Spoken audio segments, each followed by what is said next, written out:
நடிகர் சூர்யா தற்போது கங்குவா படத்தில் நடித்து இருக்கிறார். இப்படத்தை இயக்குனர் சிறுத்தை சிவா இயக்கியிருக்கிறார். இப்படத்தில் இருந்து பெயர் என்னும் பாடல் சில தினங்களுக்கு முன் வெளிவந்தது. இப்படத்திற்கு தேவிஸ்ரீ பிரசாத் இசையமைத்துள்ளார்.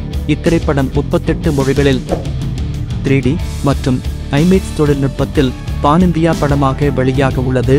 இப்படம் அக்டோபர் 10ஆம் தேதி திரை அரங்கங்களில் வெளிவரும் என்று எதிர்பார்க்கப்படுகிறது. மேலும் படத்தை பற்றிய இன்னும் ஒரு கூடுதல் தகவல் தற்பொழுது வெளியாகியுள்ளது. விக்ரம் திரைப்படத்தில் சூர்யா ரோலக்ஸ் கதாபாத்திரத்தில் நடித்திருந்தார். அதில் அவர் கார்த்திக்கு எதிரான கதாபாத்திரத்தில் நடித்து இருப்பார். தற்போது கங்குவா படத்தின் இறுதி காட்சியில் நடிகர் கார்த்தி நடித்து இருப்பதாக படக்குழு கூறியுள்ளது.